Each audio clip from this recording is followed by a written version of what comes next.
जी को हमारे YouTube channel पर स्वागत है। हम बात करने वाले हैं बिहार की शिक्षक भर्ती परीक्षा को लेकर।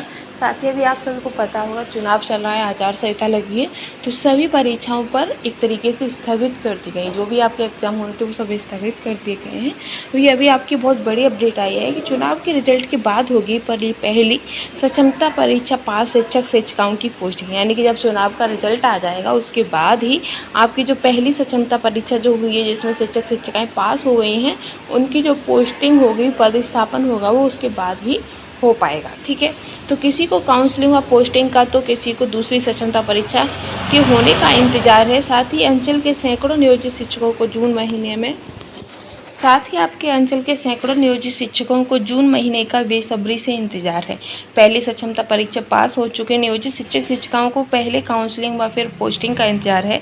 सैकड़ों ऐसे नियोजित शिक्षक हैं जो फरवरी माह के अंत व मार्च माह की शुरुआत में पहली सक्षमता परीक्षा देने के बाद 29 मार्च को अपना रिजल्ट भी प्राप्त कर चुके हैं, मगर चुनाव आ जाने के कारण सक्षमता परीक्षा पास कर विशिष्ट शिक्षक बने शिक्षक शिक्षिकाओं को ना तो काउंसलिंग हुई और ना ही ऐसे शिक्षक शिक्षिकाओं की पोस्टिंग ही हो सकी है।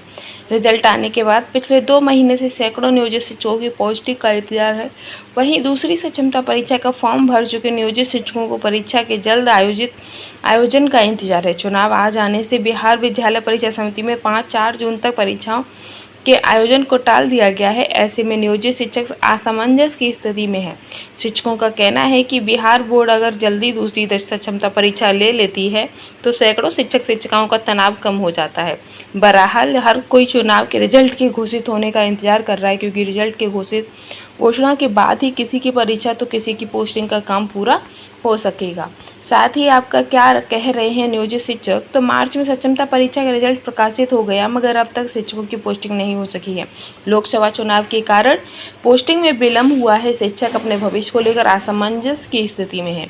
साथ ही असीम अहमद जो शिक्षक है वो कह रहे हैं कि लोकसभा चुनाव के कारण दूसरी सक्षमता परीक्षा के आयोजन में खलल पड़ा है। चुनाव के कारण ही परीक्षा के आयोजन में विलम्ब हो रहा है। अब मतदान का रिजल्ट आने के बाद ही परीक्षा शुरू होने की उम्मीद है एवं शिक्षक अभ्यर्थियों की परीक्षा तैयारी की गति मंद हो गई है। तो ये अभी तक की आपकी जो अपडेट है वो है, जो कि शिक्षकों का क्या कहना है। कोई वेट कर रहा है, तो देखा जाए तो हर तरीक़ा से कोई ना कोई वेट ही कर रहा है। आपका TRA-3 का पेपर भी रिजल्ट, वो आपका जो एग्ज़ाम हुआ था वो रद्द हो गया था। साथ ही पुलिस का भी एग्ज़ाम आपका रद्द हो गया। अब ये आपके जितने भी एग्ज़ाम है सब जून के बाद ही होने हैं। तो ये बहुत बड़ी अपडेट है। देखते हैं जून के बाद क्या होता है, परिणाम के बाद क्या होता है। और ऐसी ही सुबह की लेटेस्ट अपडेट के लिए चैनल के साथ बने रहिएगा। Thanks for watching.